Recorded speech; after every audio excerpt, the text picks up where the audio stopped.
હાલ સમાચાર પ્રાપ્ત થઈ રહ્યા છે અમદાવાદથી। અમદાવાદમાં રેડ એલર્ટ જાહેર કરવામાં આવ્યું છે।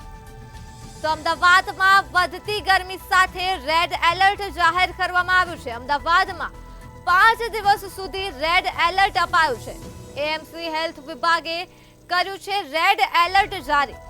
તો વાહન ચાલકોને ખાસ તકેદારી રાખવા અપાયા છે સૂચન। આ સાથે જ સિઝનમાં પ્રથમ વખત 45 ડિગ્રી પાર થશે ગરમીનો પારો। તો ગરમી વધતા અમદાવાદમાં રેડ એલર્ટ અપાયું છે। આગ ઓગતી ગરમીમાં અમદાવાદ સેકાયું છે ત્યારે હાલ મહત્વના સમાચાર તાપમાનને લઈને અમદાવાદમાં 5 દિવસ રેડ એલર્ટ આપવામાં આવ્યું છે। તો એએમસી હેલ્થ વિભાગે કર્યું છે રેડ એલર્ટ જારી। ત્યારે વાહન ચાલકોને ખાસ તકેદારી રાખવા માટે સૂચન આપવામાં આવ્યું છે। આ સાથે જ સિઝનમાં પ્રથમ વખત 45 ડિગ્રી પાર જશે ગરમીનો પારો। મહત્વના સમાચાર અમદાવાદથી પ્રાપ્ત થઈ રહ્યા છે।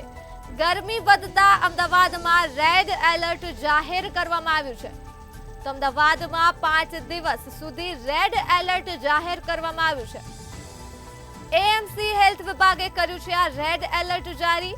ત્યારે ગરમીને લઈ વાહન ચાલકોને ખાસ તકેદારી રાખવા માટે સૂચન આપવામાં આવી રહ્યા છે। તો સિઝનમાં પ્રથમ વખત ગરમીનો પારો જશે 45 ડિગ્રીને પાર। મહત્વના સમાચાર હાલ પ્રકાશમાં આવી રહ્યા છે। અમદાવાદમાં 5 દિવસ રેડ એલર્ટ અપાયું છે।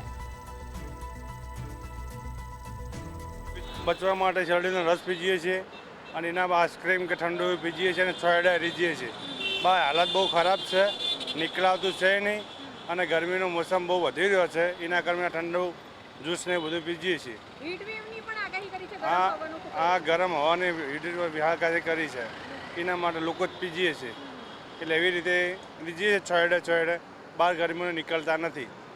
રાજ્યની અંદર આગામી 5 દિવસ કાળઝાળ ગરમી પડશે તેવી આગાહી હવામાન વિભાગ દ્વારા કરવામાં આવી છે। ત્યારે અમદાવાદની વાત કરવામાં આવે તો અમદાવાદમાં આજે 41 ડિગ્રી પારો અત્યારે હાલનો નોંધાયો છે। જો વાત કરવામાં આવે તો આગામી 3 થી 4 દિવસ કાળઝાળ ગરમી પડશે તેવું હવામાન વિભાગ દ્વારા જણાવવામાં આવ્યું છે। ગરમીથી બચવા માટે થઈને આપ જોઈ રહ્યા છો કે લોકો જે છે તે અત્યારે હાલ શેરડીનો રસ પીને ડિહાઇડ્રેશનથી બચવાનો પ્રયત્ન કરી રહ્યા છે। ડિહાઇડ્રેશન થતું હોય છે અત્યારે હાલ ગરમીના કારણે થઈને લોકો ખાસ આપ જોઈ રહ્યા છો કે શેરડીનો રસ જે છે એ અત્યારે હાલ પી રહ્યા છે અને પોતાના શરીરને જે છે તે ડિહાઇડ્રેશનથી બચાવી રહ્યા છે, લૂથી બચાવી રહ્યા છે। આગામી 3 થી 4 દિવસ કાળઝાળ ગરમી પડશે તેવું હવામાન વિભાગ દ્વારા જણાવવામાં આવ્યું છે। જે લોકો ગરમીથી બચવા માટે થઈને શેરડીનો રસ પીવે છે એમની જોડે મેમ 5 દિવસ વધારે ગરમી પડવાની છે। આજે 41 ડિગ્રી તાપમાન જે છે, ગરમીથી બચવા શું કરો? ગરમીથી બચવા અત્યારે ઓરેન્જ એલર્ટ બી જારી છે આજનું અને 41 ડિગ્રી છે। એમ તો અમે લોકો નથી નીકળતા પણ નીકળવું પડે, કમ્પલસરી હોય તો નીકળીએ છીએ ખરું।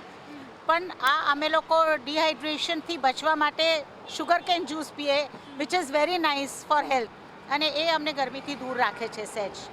આપ ગરમીથી બચવા શું કરો છો? અમે ગરમીથી બચવા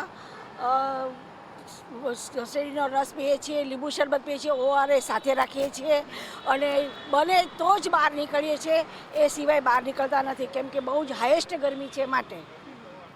તો જે પ્રમાણે લોકો જણાવી રહ્યા છે કે અત્યારે હાલ જે કાળઝાળ ગરમી પડી રહી છે તેના કારણે થઈને તેઓ બને એટલું બહુ જ જરૂરી કામ હોય તો જ બહાર નીકળે છે અથવા તો તેઓ બહાર નથી નીકળતા। અત્યારે હાલ જો વાત કરવામાં આવે તો આગામી 3 થી 4 દિવસ જે આગાહી છે જેમાં હવામાન વિભાગ દ્વારા જણાવવામાં આવ્યું છે કે અમદાવાદની અંદર સાથે જ આખા રાજ્યના અમુક વિસ્તાર એમણે જણાવ્યું છે જેમાં હીટવેવ થશે તેવું જણાવી રહ્યા છે। ત્યારે જો વાત કરવામાં આવે તો લોકો જે છે તે હીટવેવથી બચવા માટે થઈને, લૂથી બચવા માટે થઈને, ખાસ આજે ગરમી પડી રહી છે તેનાથી બચવા માટે થઈને અલગ પ્રયત્ન કરી રહ્યા છે। બહાર નીકળે તો તે લોકો ખાસ પોતાના મોઢાને કવર કરતા હોય છે દુપટ્ટો બાંધીને, સાથે જ પોતાના શરીરને ડિહાઇડ્રેશનથી બચાવવા માટે થઈને શુગર કેન એટલે કે શેરડીનો રસ પીને ડિહાઇડ્રેશનથી બચાવતા હોય છે।